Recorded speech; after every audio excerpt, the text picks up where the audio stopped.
Hess, tax and business consultant. I'm John Barton, small business owner. Remember the tortoise and the hare? Slow and steady wins the race. We started Turtlesmith to help people start small businesses, providing information and resources to small business owners and entrepreneurs. Build a solid foundation and forge your dreams. Well, welcome to Turtlesmith Live. In this kind of live show, we recap our podcast, what we talked about last week, and then we're also going to answer some business questions. My name is Scott Hess. I'm a tax accountant, and I'm a business consultant. With me is John Barton. I am a serial entrepreneur. And, you know, before we get started, we're just kind of getting into this live thing and putting out a lot of shorts. I know you're chomping at the bit a little. We got our first mean comment. Somebody was not happy with what we said, and we got a mean comment. They were so mean. We've had a few unhinged comments, but we got our first mean one. You were talking a little bit about we were talking about immigration in our last live, and you were talking a little bit about how hard that work is. Undocumented workers do a lot of hard work, and the comment was neither of these guys have ever worked hard. Well, we could get into a whole conversation about what constitutes hard work. Well, I had to hold you back on responding to the guy. Yeah, I mean, it's just like, my back definitely disagrees with that sentiment. Yeah. I have to take a pain pill every day just to function because of the work that I've done in the past. But you made an excellent point about that, though, and I know that you have worked hard because your family is in the oil field and you've been out there, I used to work hard. I mean, now I still work hard, but I've gotten soft over the last decade working in an office, being an accountant. So Right. so I do work hard, but not nearly as hard. Right, but I'm going to as some of our blue-collar let workers. you say the point that you made. Well, I think my point is that that's the goal. The goal is to not work hard. Right. Yeah, and right now, I mean, you and I don't really work that hard anymore. I do a lot of meetings and a lot of, taxes and payroll and bookkeeping and insurance stuff we're doing now. So I do a lot of paperwork and I do a lot of staring at a computer. But yeah, I'm not on the drill rig anymore, breaking my back.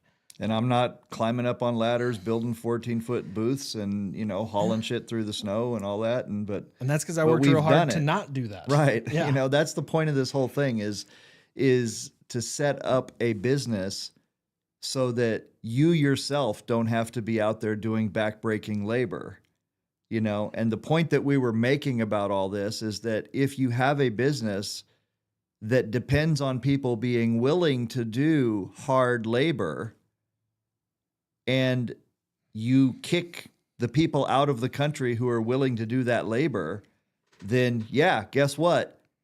Either you're going to have to find people willing to do it and probably pay them a hell of a lot more, or you're going to have to get out there and do it yourself.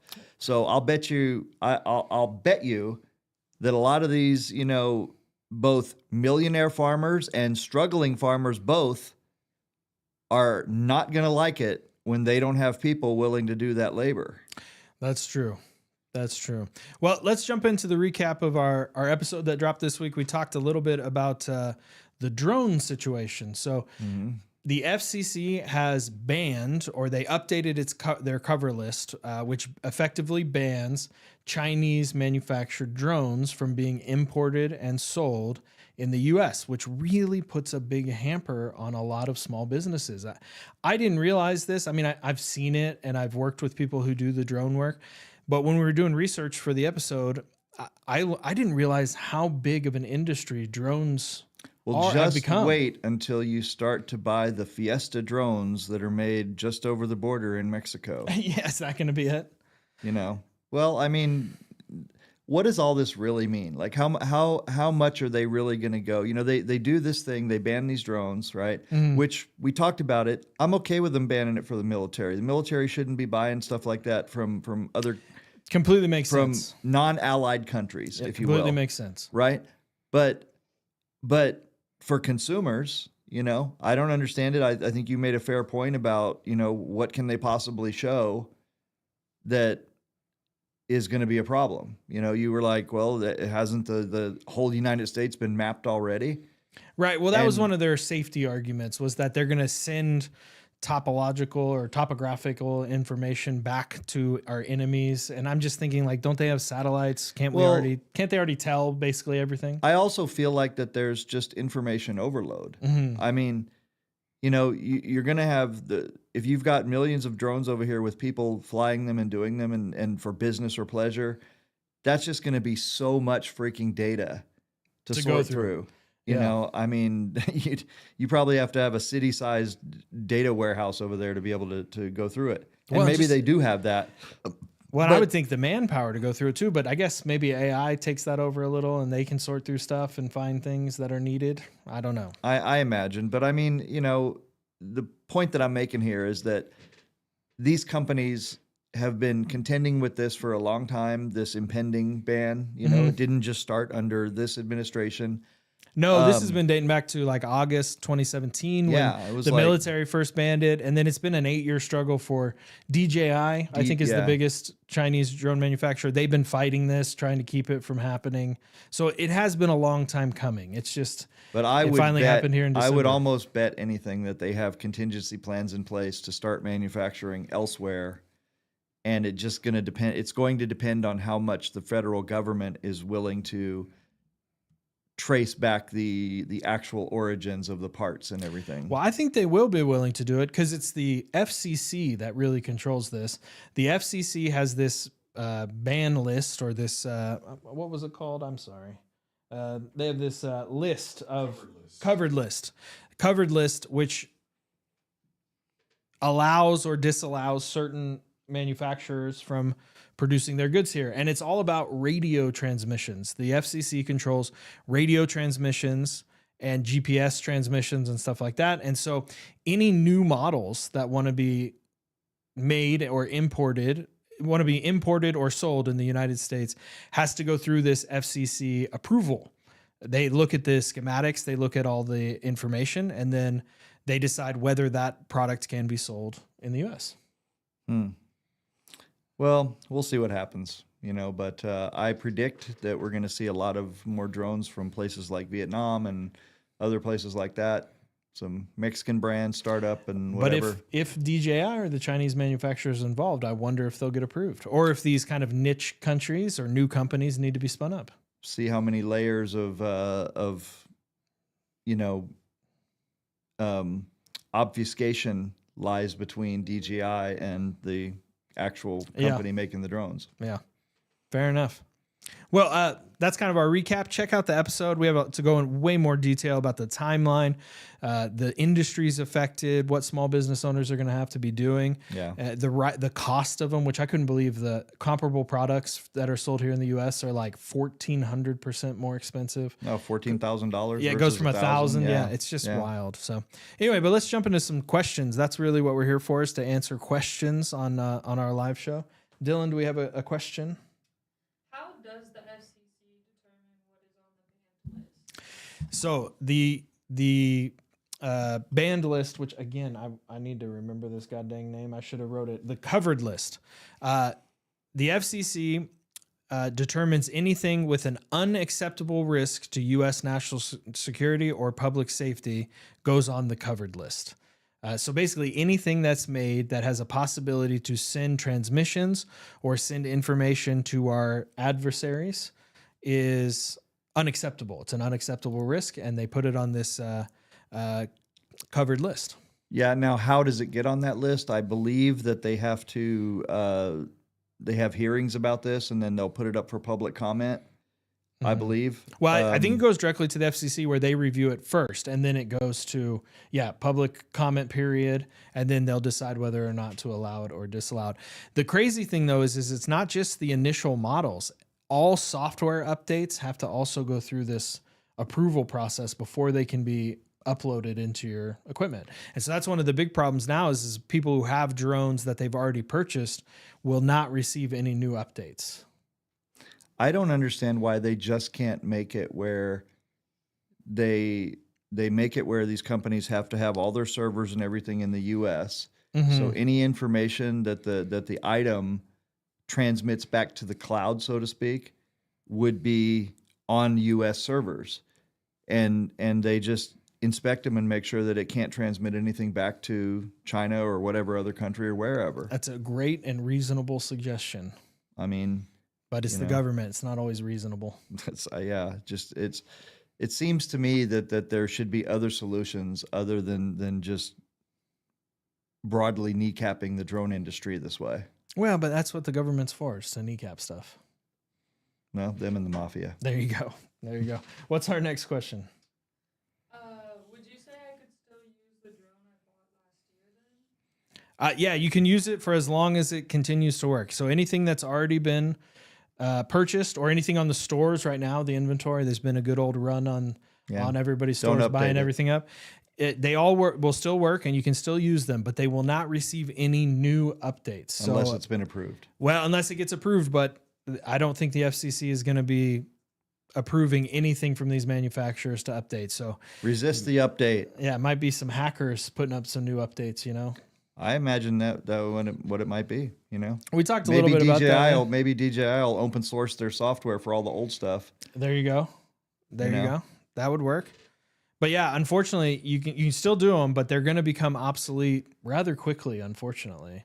Or they're just going to get outpaced by stuff that's going to be newly developed or put out on the market. So to keep up, you're going to have to buy a new one. Now, Calvin does drones. Calvin, do you think it's possible to replace like the board in a drone and then use all the motors and everything in a DJI drone? Probably not so much with DJI because they do use a lot of proprietary stuff, but there is a whole market that's already out there and was been built for a long time of modifications that you can do to drones. They come with their own brand new boards and things like that.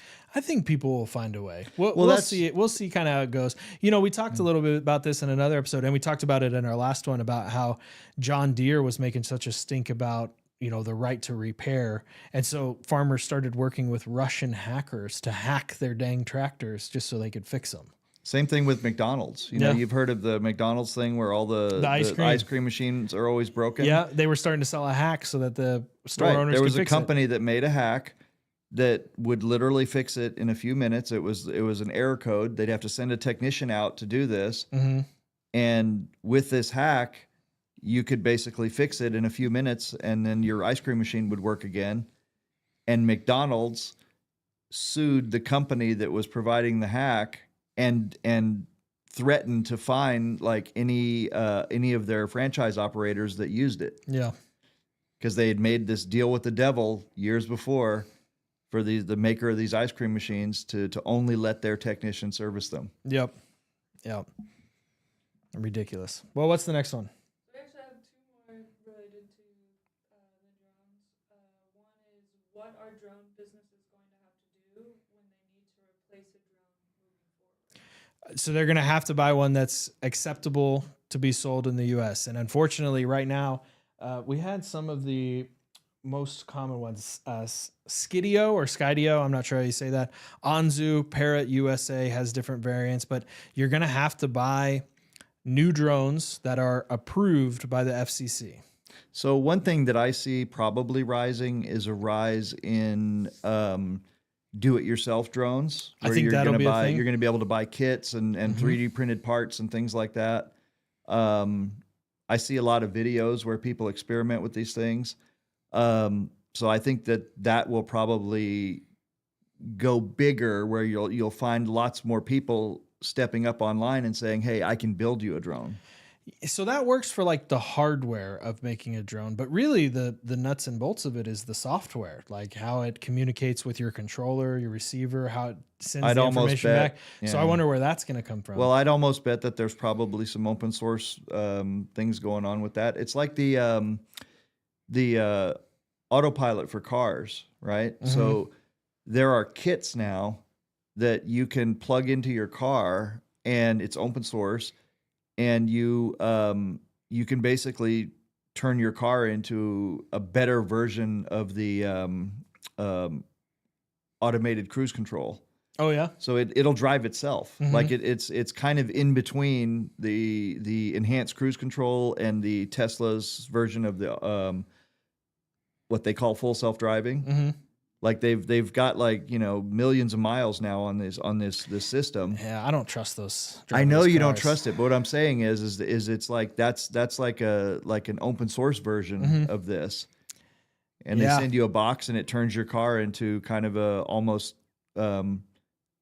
able to drive by itself, at least on highways and stuff. I think the short answer to that question, though, is if you're going to be in the drone business, you either are going to have to shell out a lot for a now comparable drone, you know, like we talked about, up to 14,000, or you're going to have to become an expert on actually making drones. So yeah, 3D printing, little kits, figuring out your own software. Like you're going to have to really get. I mean, I become didn't an expert research on this, but I'd almost bet that there's currently drone kits out there because, you know, I I'm see sure people there is. experimenting all the time. So I would say that And yeah. those work well for, like, you know, hobbyists and consumers, but they're not great for commercial applications, I don't think.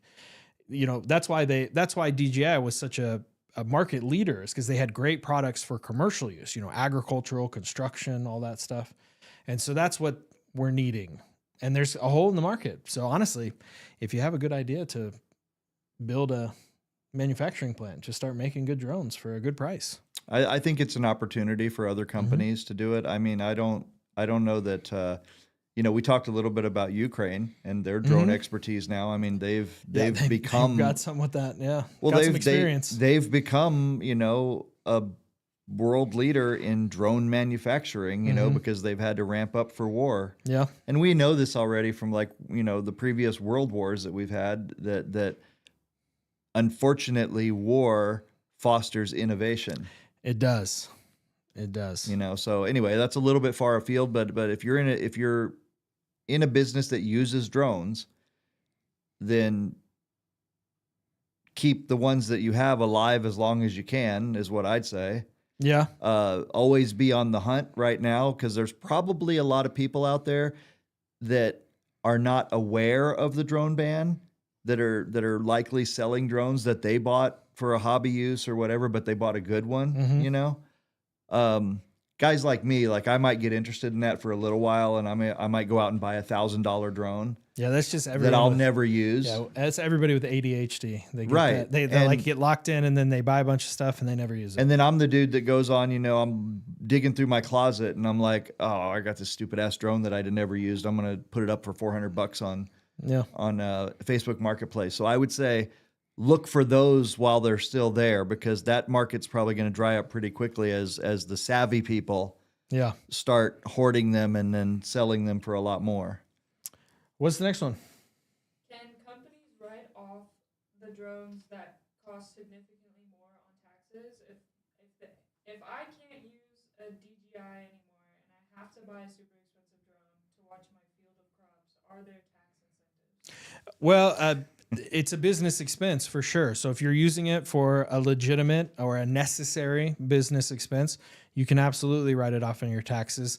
The question would be, though, is whether you can write it off in full or if you have to depreciate it over a number of years. Yeah, that was the thing. I mean, when people say write off something, you know, we hear that all the time, right? You can write this off or write that off. But it's very important to differentiate between the things that you buy that are basically just an expense against your income. You know, and just to reiterate for people, your income is basically what's left over after you deduct all your expenses. Right. At the simplest version, right? And that's what's taxed. Yeah, your taxable income is pretty closely associated with your net income when you got to factor in a bunch of other stuff. So But if you, well, I'm going to say if you spent, like, you went out and you bought a drone for $1,000 or even $10,000, right? Then the next question would be, is that considered the type of equipment that you have to depreciate over years? Or do you get to have that whole expense in your first year? yeah, so there's some nuance to it. The kind of rule of thumb is small tools and equipment. It can be written off in the year that you purchase it, and usually that threshold is around $2,500. Anything above that would be considered an asset, and you have to depreciate it over its useful life. But with that being said, there are some bonus depreciation you can take, Section 179 depreciation you can take, or MACRS, which is accelerated depreciation. It gets super technical. Talk to your tax guy about it.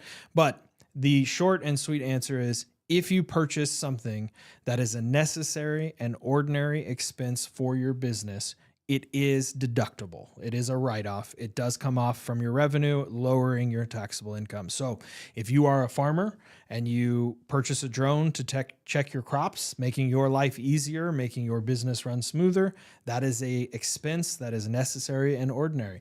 Any repair costs or any software that you have to pay for, any subscriptions that you have to pay for that drone to operate is all deductible. There you go. Yeah. What's the next one?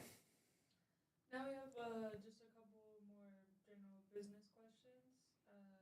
How can I come up with a name for my business? Oh, Oh God. that's a tough one. Oh boy. It's one of the toughest ones out there, to be honest with you. People really struggle with naming companies. Now, I and my brother came up with the name Turtle many years ago to name things. And so I name all of my companies a variant of Turtle. So we have Turtlesmith. My brother has a company called Turtle Wines.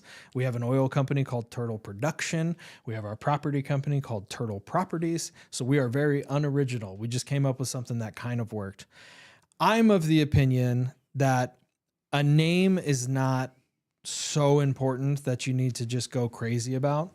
Other people, depending on what industry you're in, particularly if you're in like a something that needs a lot of marketing, a catchy name is very important. There are teams of people you can hire to come up with a name, but it can be very difficult. So my opinion on this is that you need to kind of come up with a bunch of different suggestions before you settle on something. Even if you ultimately end up with the first thing that you thought of, right? You need to still write down a bunch of them, you know, just give it a little bit of time to marinate. And you need to think about like, think about all the things that you're going to do with this name, right? How is it going to roll off the tongue? How easy is it to remember? How right? easy is it to spell? How easy is it to spell? Now I've got a couple examples of this, right? So my email is jbideas. I don't know if you want to throw it all. I'm not going to give the rest of it, right? Yeah. But it's jbideas. Now, did you guys get that? Maybe you had to listen to it again. Yeah. Because it turns out that it's not such a good idea to say the word JB ideas because it's not something people are used to hearing, and so Yep. they're not connecting it cognitively Yep. right away, and so you have to repeat it. And so what I usually say to people is I say JB ideas, and then I say it's like a good idea plural, and then they'll usually get it right, and then sometimes I'll have to spell it. But that whole effort is just a pain in the ass. Yeah, and it really makes you hate the name of your business. And You now have I'm to do it stuck with it. 1,000 times. Right. Now I'm stuck with it Yeah. because I thought way back when, this was 20 years now, when I made up that email, I thought that JB ideas sounded really catchy, and everyone would get it. Yep. And I guess people do probably get it when they read it, Yeah. but But it's hard to say when out you loud. say it, it's not good. Yeah. Now here's another one, Mhm. right? And this one I'm not ashamed of, but it is an interesting story. So my former company was called InStroke, right? Yeah. As a compound word, InStroke. And it's in pool. It's a common billiards term. In pool, it's a common billiards term. It means when you're playing well, you're said to be in stroke, like Yep. he's in stroke, right? Mhm. So I thought, well, I'll just put those two words together, and then any pool player will be easily recognize it as. And honestly, that's exactly what happened. Now, at first, my company was just stroke cases, right? Okay. Stroke cases, and so that I had that for maybe 2 or 3 weeks, and I was like, I'm not so clear about that, right? So then I kind of played around with it, and I came up with in stroke, right? Well, years and years and years later, when I had a dispute with my former partners, they were at that time soon to be former partners, over the ownership of the name, copyright, trademark, and all that, and who owned what where. I got a letter from the German law firm, from a German law firm, telling me that I could not have the instroke.com domain name because people in Germany could access it and they had the right to the trademark in Germany and so on, right? So I just went on a little kind of research deal and I found out that, you know what? The term in stroke is used in a lot of erotic fiction, Okay. you know, as a counterpoint to the word outstroke. Okay. So I made up a little website that featured, you know, sex toys, and I said, well, just so you guys know, trademarks can be registered in about 400 categories. Mm-hmm.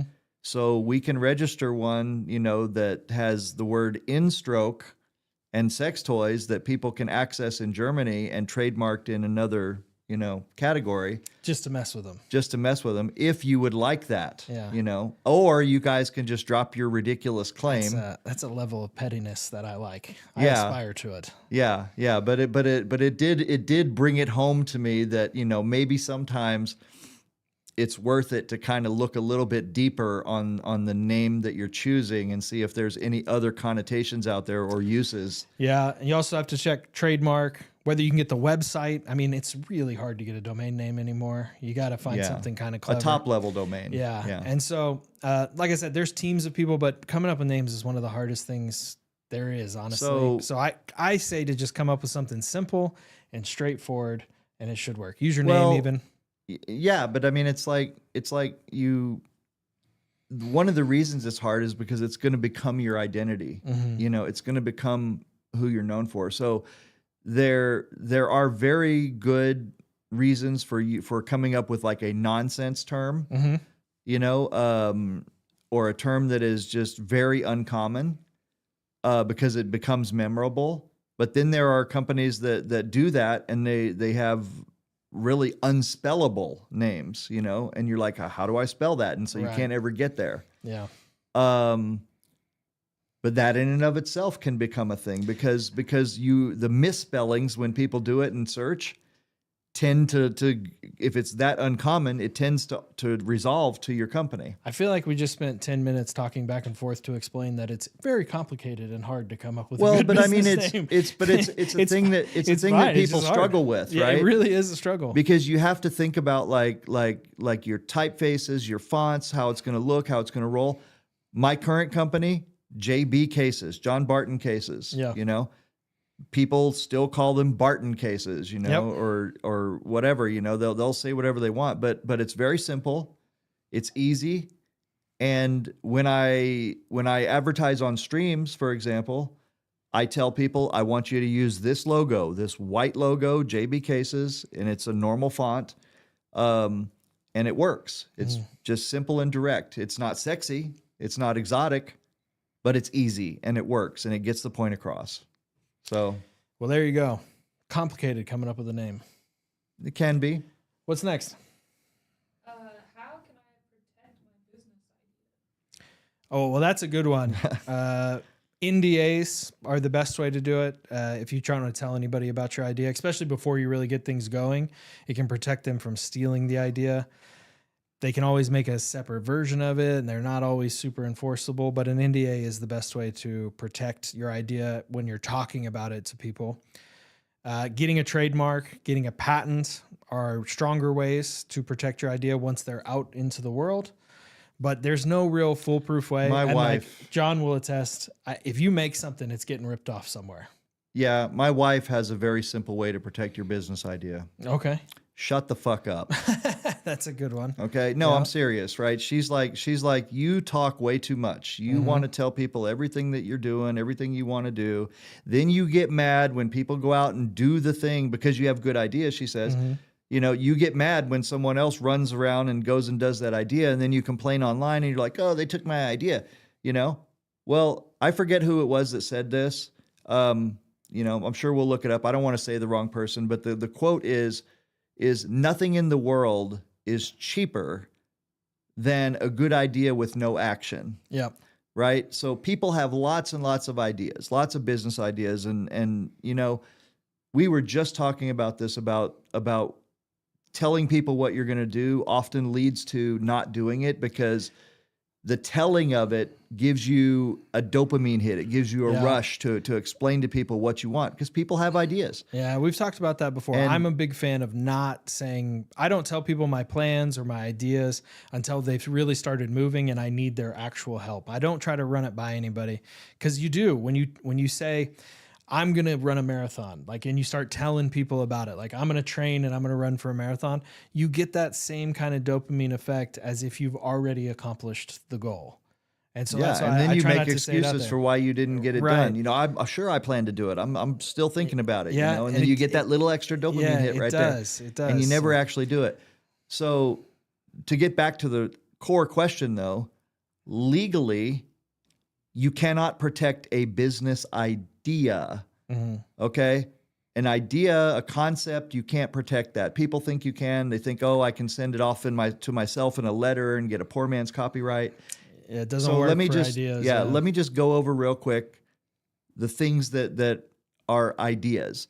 If you have an idea that you think can be patented, like you're going to make a utilitarian item and you're going to make a business around this item. And that means an Right. item that has a new and novel use. That's right. That's right. It has a new and novel use, or it's a significant improvement over an item that's already existing, and it's an innovation, and you credit where you built it on and so on. Anyway, if it is at all patentable, right? Then you can protect that idea with a provisional patent. Mhm. Okay? You can do that. You can protect an idea with what's called a design patent. That's a lower form of protection, but it does exist. Yeah. And those provisional patents, I think they last like a year, and then you can get a full patent that lasts 10 years. Right. But if you have a business, earlier we were just talking about scents, right? And we were talking about making items that evoke certain scents of, like, Don't give away too much on that one. I'm now. not giving away too much on it, right? But I'm just saying that idea by itself Oh, is yeah. not protectable. Nope. So the more people you tell about it, the more chance that someone in that circle of knowledge that you've told will say to themselves, I have money, I have time, I'm going to run with it. Yeah. And leave you out in the dust. They don't owe you anything. Nope. So So I think shutting up is the move. shut up. Yeah. Shut up about it. Keep it very close. And then if you really do want to tell people about it,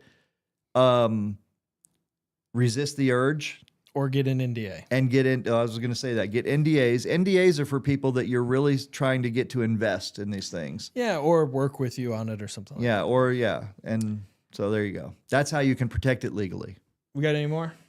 Last one.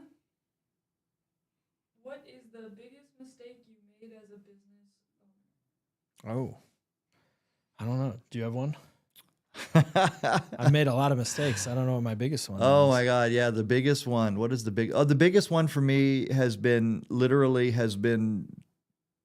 doing business on trust. Yeah. Not Not having a contract. Yeah, not having a contract and just, shaking hands. I went through this the other day talking about business names. I made up a brand name. I made up a great brand name. It was based on a former case maker who retired, and it was a tribute line. And I made a deal with the manufacturer of the cases that I was going to let manufacture the cases. And we did a handshake deal where the guy gets all the trademark rights for China, and I get it for the rest of the world. And turns out the guy just took it, started putting it on everything, putting it on products that it was never intended for, selling it to people that were putting it out into the world. And basically, because he has a lot more money and a lot bigger than me, I didn't have any realistic defense. And so now he essentially owns the trademark. I could contest it probably, but it would cost too much and take up too much time, and I lost it. I think my biggest failure starting off my business, it's a service business, I'm a bookkeeper, accountant. I think my biggest failure was lack of communication early on with some of my clients. I always thought it's all about the work. As long as you provide good work and a good service and you're doing the things that you're supposed to do, that's all that really matters. You know, clients will see the amount of effort and work that you're putting into it. And so they'll be very happy with you. And I learned very early on, especially if you're in a service business, it's not so much what you do, but how you do it. You have got to communicate with your clients. I used to hate calling them or texting them or picking up the phone. And I didn't want to bother them. I just wanted to do my work and get it to them, you know, through email and try to have a lower amount of communication. And that was a big failure on my part as a service provider. Calling your clients, communicating with them, asking them questions, learning more about their business, making them feel heard and seen is way more important than the actual end deliverables, in my opinion. Now, you still have to give good deliverables, but the way you get it done is the most important. I'll tell you that in my case, that has been one of the reasons that I really like working with you. Well, it's one of the reasons my business has kind of gone bigger than what I expected to. Is just the communication, talking to them, explaining things in a lot more detail than other accountants have in the past to them, walking through everything that we're doing. Yeah. It really helps. You know, you are educational to your clients. I try to be. And you explain it, you know, like we're five and it works. It does. It does.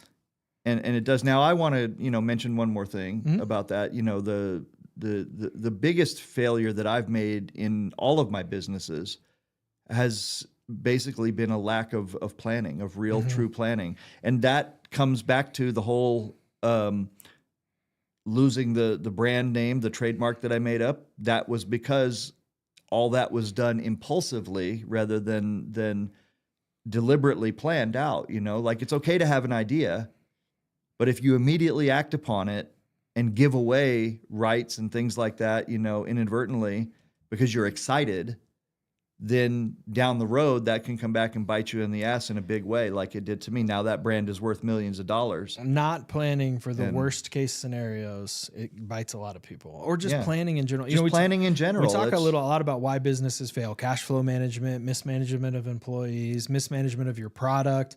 You know, all these little things can happen to make a business fail, and they almost all come down to it was just not planned out. There was not a lack of planning. There was not a lack of foresight, a lack of doing the things at the beginning that you needed to do to set yourself up for success. Impulsivity and lack of planning, yeah, you know, really is two of the big things. You know, you can be impulsive, but you need to temper it. You know, yeah. Well, and spend a little money when you're starting an idea or a business. If you have a really good idea, go talk to an accountant, go talk to a lawyer, go talk to the people that you need to, business consultants. If you're in Oklahoma City, talk to us, but you know, there's lots of me's out in the world. Find somebody who knows what they're doing and just get a little bit of advice on how to keep things centered and planned out. A lot of us offer free consultations, you know.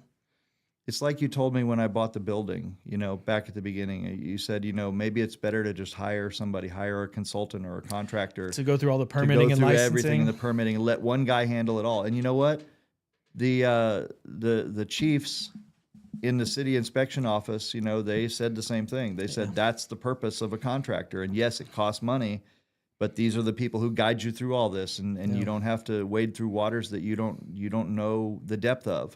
Maybe your biggest failure is not listening to me.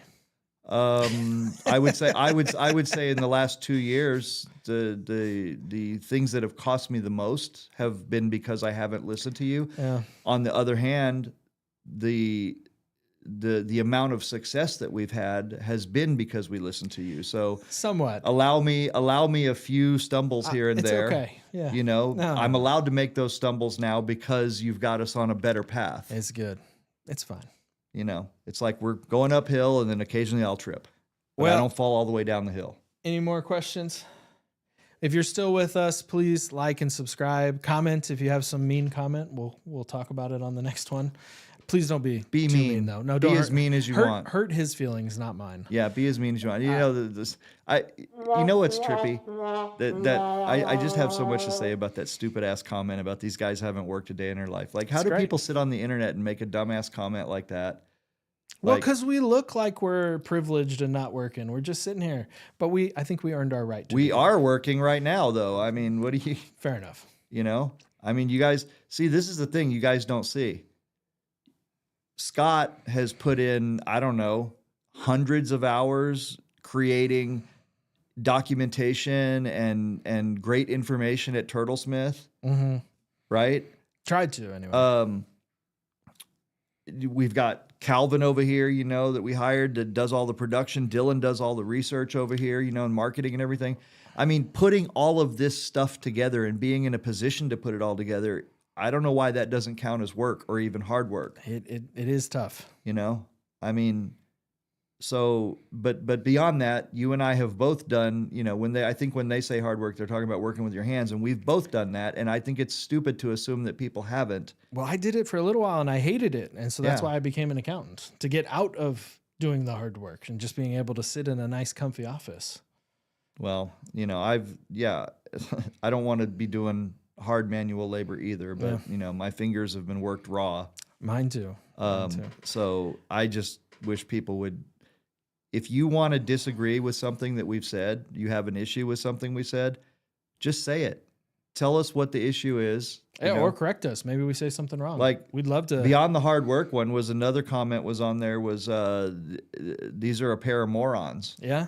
And I wrote on there, I said, well, then what did you disagree with? Yeah. And of course we got no answer. Yeah. So if you disagree with anything we said, we're willing to have that conversation. 100%. 100%. Well, check us out, turtlesmith.com, at Turtlesmith, okay, at all of our socials.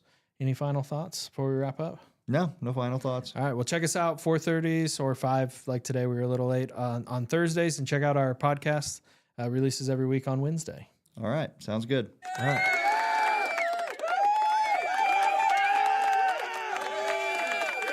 I'm Scott Hess, tax and business consultant. I'm John Barton, small business owner. Remember the tortoise and the hare? Slow and steady wins the race. We started Turtlesmith to help people start small businesses, providing information and resources to small business owners and entrepreneurs. Build a solid foundation and